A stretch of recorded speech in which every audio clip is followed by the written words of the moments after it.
Hi friends, అందరికీ నమస్తే. బాగున్నారా?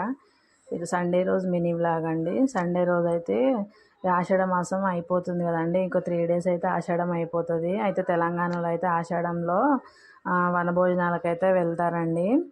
మేమైతే వెళ్ళామండి. వరంగల్కి వెళ్ళిన తర్వాత మా అత్తమ్మ, మేము, బావగారు అందరం కలిసి అయితే వనభోజనాలకు వెళ్ళామండి. అక్కడైతే వెదర్ చాలా బాగుంది, చల్లగా ఉంది. ఎండ అయితే ఏం రాలేదండి, అంత వర్షం పడేలాగానే ఉంది. అయితే ఒక చిన్న ఇల్లు ఉంటే ఆ ఇంటి దగ్గర అయితే చెట్టు కింద అయితే వండుకున్నామండి. గాలి అయితే చాలా గాలి వచ్చింది. అది స్టవ్కి అయితే గిన్నెల మంటే తాకలేదండి. చాలా టైం అయింది వంట చేసేసరికి.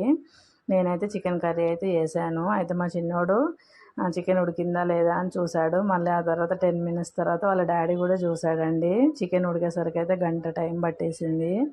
ఆ తర్వాత ఇక అందరం అయితే మంచి పూరీలు, గుడాలు, చికెన్ కర్రీ అన్నీ అయితే వేసుకొని తిన్నామండి. నచ్చితే లైక్ చేయండి.